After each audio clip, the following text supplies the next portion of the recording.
ሰላም ሰላም ወደ ጊዮን አካዳሚ ቤተሰቦች እንኳን ወደ ሰላም በሰላም መጣችሁ።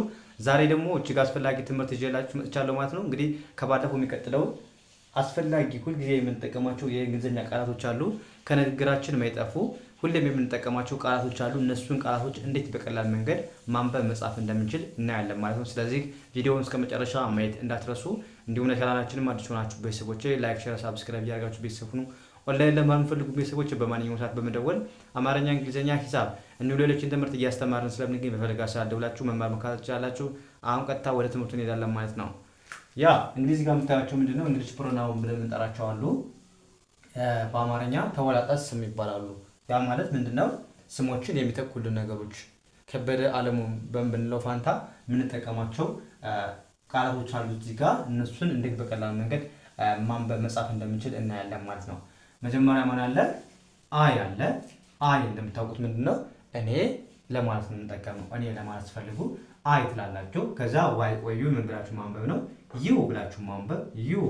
ዩ ማለት ደግሞ አንተ ወይም አንቺ ለማለት ፈልጉ ዩ ትላላችሁ። ዩ ለምሳሌ አንተ ጓደኛዬ ነህ፣ አንተ መልካም ሰው ነህ፣ አንቺ መልካም ሰው ነሽ ለማለት ፈልጉ ለምሳሌ ዩ ትላላችሁ። አንተ ወይም አንቺ ዩ አር ማይ ቤስት ፍሬንድ፣ አንተ ምርጥ ጓደኛዬ ነህ። ዩ አር ቢዩቲፉል፣ አንተ ቆንጆ ነህ፣ አንቺ ቆንጆ ነሽ ማለት ፈልጉ። ስለዚህ ዩ ብላችሁ አንተ ወይም አንቺ ለማለት ተጠቀማላችሁ። ከዛ ደግሞ ሂ ማለት ምንድነው? ሂ ማለት እሱ ለምሳሌ እሱ ጎበዝ ነው፣ እሱ ጎበዝ ተማሪ ነው ብትሉ ለምሳሌ ሂ ኢዝ ክሌቨር ስቱደንት፣ ጎበዝ ማለት ክሌቨር ወይም ስማርት ስቱደንት። ሂ ኢዝ ክሌቨር ስቱደንት ማለት ቻላችሁ። ለምሳሌ ሂ ኢዝ መልካም ወይም እሱ ቆንጆ ነው ማለት ሂ ኢዝ ሃንድሳም፣ እሱ ቆንጆ ነው። ሂ ኢዝ መልካም ሰው ነው ማለት ፈልጉ ደግሞ ሂ ኢዝ ካይንድ ፐርሰን፣ ካይንድ ማለት መልካም ሰው። ስለዚህ እሱ እንደዚህ ነው ለማለት ሲፈልጉ ሂን ትጠቀማላችሁ። አረፍተ ነገር ሌላ ጊዜ በደንብ ስለምንሰራ ችግር የለውም። አሁን እንዴት ማንበብ እንደምትችሉ እና እንዴት ማወቅ እንዳለባችሁ ብቻ እነዚህን ለማወቅ ነው እንጂ ከዛ አረፍተ ነገሮችን ደግሞ ሌላ ጊዜ እሰራላችኋለሁ ማለት ነው። ችግር የለም። ስለዚህ ሂ ማለት እሱ ለማለት የምትጠቀሙት። ሺ ማለት ደግሞ ምንድነው? እሷ። ሺ ስትሉ ደግሞ ምን ማለት ነው? እሷ ለማለት ፈልጉ እሷ እንደዚህ ነች፣ እሷ እንደዚህ ናት ለማለት ፈልጉ ሺ ትላላችሁ ማለት ነው። ያ ለምሳሌ እሷ ዶክተር ነች በሉ። ሺ ኢዝ ኤ ዶክተር፣ እሷ ዶክተር ነች። እሷ አስተማሪ ነች ወይም መምህር። ሺ ኢዝ ኤ ቲቸር ማለት ትችላላችሁ። ስለዚህ እሷ እንደዚህ ነች ለማለት ፈልጉ እሺን ትጠቀማላችሁ ማለት እሷ ማለት ስለሆነ። ኢት ደግሞ ለነገሮች ነው። ኢት ማለት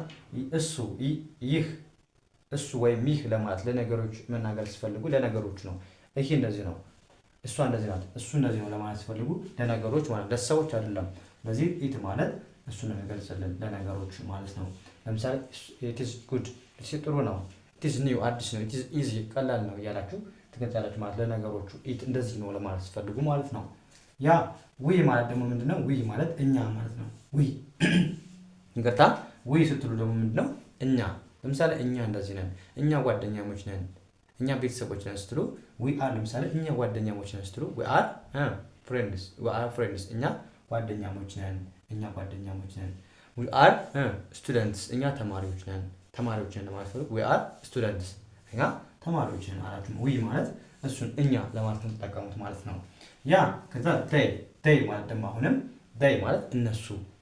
ስለዚህ ዴይ ስትሉ እነሱ እንደዚህ ናቸው ስትሉ ዴይ አር ብላችሁ ለምሳሌ እነሱ ተማሪዎች ናቸው ስትሉ ዴይ አር ስቱደንትስ፣ እነሱ ተማሪዎች ናቸው ማለት ፈልጋላችሁ ማለት ፈልጉ እንደዚህ መጥቀስ ያላችሁ። ስለዚህ ዘይ ማለት እነሱ ለማለት የምትጠቀሙት።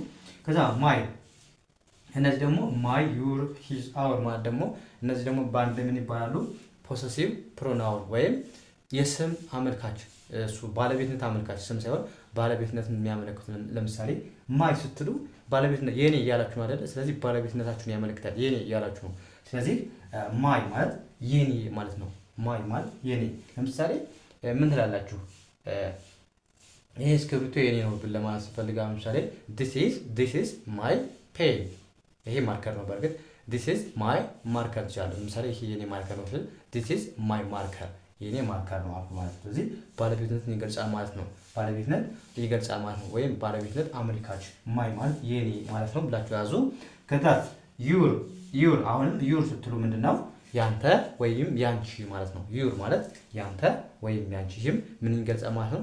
ባለቤትነት ይገልጻል። ለምሳሌ this is your phone this is your phone ይሄ ያንተ ስልክ ነው ወይም ይሄ ያንቺ ስልክ ነው ለማለት ስትፈልጉ this is your phone ማለት ትችላላችሁ። your phone your ስትሉ አሁን ያንተ ወይም ያንቺ ምን ይገልጻል ማለት ነው? ባለቤትነት ይገልጻል ማለት ነው። ስለዚህ ፖሰሲቭ ፕሮናውን እንላቸዋለን ወይም ምንድነው? ባለቤትነት አመልካች ተወላጠ ስሞች ማለት ነው። ስለዚህ ዩር ያንተ ወይም ያንቺ ብላችሁ ያዙልኝ። ሂዝ ስትሉ አሁንም ሂዝ ማለት ደግሞ ምንድነው? ሂዝ የሱ ወይም የሱ ብቻ የሱ ለማለት ፈልጉ ሂዝ ትላላችሁ ማለት ነው። ለምሳሌ ሂዝ ሆም ኢዝ ቢግ የሱ ቤት ትልቅ ነው። ሂዝ ሆም ኢዝ ቢግ። ወይም ለምሳሌ ስልኩ አዲስ ነው። ሂዝ ፎን ኢዝ ኒው ሂዝ ፎን ኢዝ ኦልድ አሮጌ ነው ለማለት ፈልጉ። ደግሞ ስልኩ አዲስ ነው ለማለት ፈልጉ ሂዝ ፎን ኢዝ ኒው ማለት ትችላላችሁ። ስለዚህ ሂዝ ስትሉ አሁንም የሱ እያላችሁ ነው። ምን ይገልጻል? ባለቤትነት ይገልጻል ማለት ነው። ያ እዚህ ጋር ምን ይላል? አውር ይላል። ደግሞ አውር ማለት ምንድነው? የኛ ማለት ነው። የኛ አውር ማለት የኛ። አሁንም የኛ ስትሉ ምን ይገልጻል ማለት ነው? ባለቤትነትን ይገልጻል ማለት። ስለዚህ አውር ለምሳሌ አውር ሆም ኢዝ ቢግ ለምሳሌ ቤታችን ትልቅ ነው ማለት ፈልጉ አውር ሆም ኢዝ ቢግ ማለት ይቻላል። አውር ሆም ኢዝ ቢግ ቤታችን ትልቅ ነው ብላችሁ በቀላሉ መግለጽ ይቻላችሁ ማለት ነው። ስለዚህ በዚህ መልኩ እነዚህ መያዝ አለባችሁ። እነዚህ የግድ ማወቅ አለባችሁ ማለት ነው። የሆነ እንግሊዘኛን ለመናገርም ስትፈልጉ የግድ የሚያስፈልጓችሁ ቃላቶች እነዚህ እንዳትረሱ በደንብ መያዝ አለባችሁ ማለት ነው። ያ ወደዚህኛው ስንሄድ ደግሞ ምን ይላል? አሁንም ቲኤችኢ እንደማንበብ ነው። ዴይ ብለን ማንበብ አረን ረድ ለማንበብ ዴር ማለት ምንድነው? የእነሱ አሁንም ይሄን ባረት እንዲያመለክታል። ዴር ማለት የእነሱ ዴር የእነሱ ለማለት ፈልጉ ዴር ትላላችሁ ማለት ነው። ዴር ያ ኤስ አሁንም ኤችኢን ሀር ለማንበብ አረን ረ ሀር ማለት ደግሞ ለሴት የሷ ለማለት ፈልግ የሷ ስንል ሀር እንላለን ማለት ነው። ለምሳሌ እንዴት ላላችሁ? this is her bag ይሄ የሷ ቦርሳ ነው። this is her bag ይህ የሷ ቦርሳ ነው ማለት ይችላል ማለት ነው። ከዛስ our ማለት ምንድነው? our ማለት እኛ አይደለ። ሰልቭስ ማለት ደግሞ our ሰልቭስ ባንድ ከሆነ እኛ ራሳችን ለማለት ፈልጉ our ሰልቭስ ማለት ይችላል ማለት ነው። our ሰልቭስ ማለት እኛ ራሳችን ማለት ነው። እኛ ራሳችን our ሰልቭስ። ከዛስ themselves ቲኤችኢን ደብ ለማንበብ ምን ኤስኢን ሰ ኤልል ቪኢን ኤስንስ themselves ማለታችን ነው። እኛ እነሱ ራሳቸው ለማለት ፈልጉ ደግሞ ትላላችሁ themselves ደም ማለት እነሱ ባንዴ themselves ካላችሁ ምንድነው? እነሱ ራሳቸው ለማለት ፈልጉ themselves ማለት ይቻላችሁ ማለት ነው። ከዛስ አሁንም ዋይ ቆዩን ዩ ለማንበብ አርን ር ዩር ኤስኢን ሰ ኤልል ኤፍን ኤፍ ኤስንስ yourself ስንል ኤስን አጥፋት yourself እቺ ችግር የለውም ባትጻፍ ማለት ነው። ስለዚህ yourself ስትሉ ምንድነው? አንተ ራስህ ወይም አንቺ ራስሽ ስትሉ yourself ትላላችሁ ማለት ነው። ዩር ማለት ያንተ ወይም ሰልፍ ማለት ኦልሬዲ ብቻ። ስለዚህ yourself ካለ አንተ ራስህ ወይም አንቺ ራስሽ እያለ ነው ማለት ነው። ከዛስ ኤምዋይን ምን ብለን ማንበብ ነው? ማይ ብለን ማንበብ ኤስኢን ሰ ኤልን ኤፍን ፍ ሰልፍ ማይሰልፍ ስንል ደግሞ እኔ ራሴ ስትሉ ማይሰልፍ ትላላችሁ ማለት ነው። ማይሰልፍ ማይ ማለት እኔ ስለሆነ ሰልፍ ብቻ። ስለዚህ ማይሰልፍ እኔ ራሴ አላችሁ ማለት ነው። ከዛስ እዚህ ጋር ምን ይላል? አሁንም ቲኤችኦን ዶ ለማንበብ ኤስን ስ ለማንበብ ዶዝ ስንል ደግሞ ምን እያልን ነው ማለት ነው? እነዚያ እያልን ነው ማለት እነዚያ ዶዝ ስንል እነዚያ ማለት ስለሆነ እነዚያ ያ እዚህ ጋር በተመሳሳይ አሁን ቲኤችኢን ደ ለማንበብ ኤስን ስ ደስ ማለት ደግሞ እነዚህ ልዩነታቸው ይሄም ዶስም ሁለት ወይም ከዛ በላይ ለሆኑ ነገሮች ነው። ዘስም ሁለት ወይም ከዛ በላይ ለሆኑ ነገሮች ግን ልዩነታቸው ምንድነው? ዶስ ስንል እነዚያ ስንል ትንሽ ርቀት ያለ ቦታ ሲሆን ለምሳሌ እየጠቆምን እነዚያ ለማለት ስንፈልግ፣ ደስ ስንል ደግሞ ካጠገባችን ያሉ ነገር እነዚህ ለማለት ስንፈልግ ማን እንጠቀማለን ማለት ነው? ደስን እንጠቀማለን ማለት ነው። ልዩነታቸው የቦታ የርቀትና የቅርበት ነው እንጂ ምንም ልዩነት የላቸውም ማለት ነው። ስለዚህ ዲስ ስንል ደግሞ ስትሉ ደግሞ ምንድነው? this ስትሉ ይህ ማለት ነው። ይህ ደግሞ ከአጠገባችን ያለ ነገር ይህ ለማለት ስንፈልግ ምን እንላለን ማለት ነው? ዲስ እንላለን ማለት ነው። ይህም በተመሳሳይ ቲኤችኢ ዳ ብለን ማንበብ ቲንት ዳት ደግሞ ያ ወይም ያች። ለምሳሌ አሁን this ስትሉ ይህ ከአጠገብ ያለ ነገር ነው የሚገልጹ።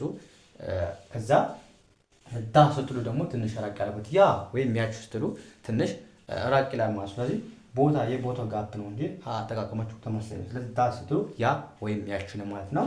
this ስትሉ ደግሞ ይህ ለማለት ስትፈልጉ ነው የምትጠቀሙት ማለት ነው። ስለዚህ እንደዚህ ያደርጋችሁ በቀላሉ እነዚህን ሁልጊዜ የምንጠቀማቸው ለምሳሌ ለንግግሮቻችን ሁሌ የምንጠቀማቸው ነው። የሆነ አረፍተ ነገር ስንመሰርትም ሆነ የሆነ ኮሙኒኬት ስናደርግ እነዚህን የግድ እንጠቀማለን ማለት ነው። ስለዚህ እነዚህን ቃላቶችን በደንብ ማወቅ አለባችሁ መጀመሪያ ማለት ነው። ወደ አረፍተ ነገር ከመሄዳችሁ በፊት ኮሙኒኬት ከማድረጋችሁ በፊት እነዚህን ቃላቶች የግድ ማወቅ አለባችሁ። እንዴት ነው የምንጠቀማቸው፣ ትርጉማቸው ምንድን ነው የሚለውን በደንብ ማየት ያስፈልጋል ማለት ነው። ስለዚህ በዚህ መልኩ እነዚህ ተረዱ። እጅግ አስፈላጊ ቃላቶችን ዛሬ ተማርን። ቀጣይም ደግሞ እንደነዚህ አስፈላጊ ቃላቶችን ለእንግሊዘኛ ለመናገር የሚረዱን ቃላቶችን በደንብ እናያለን ማለት ነው። ስለዚህ እናንተም ከመሰረቱ መከታተል ከፈለጋችሁም ኦንላይን ለመማር የምትፈልጉ ቤተሰቦች ቪዲዮ ላይ በማስቀምጠው ቁጥር በማንኛውም ሰዓት ደውላችሁ ባላችሁበት ሆናችሁ መማር መከታተል ትችላላችሁ ማለት ነው። ስለዚህ የዛሬው ክላሳችንን እዚህ ጋር እናበቃለን ማለት ነው። ቀጣይ በሌላ ትምህርት እስከምንገናኝ መልካም እየተመኘሁላችሁ ሰላም ሁኑልኝ።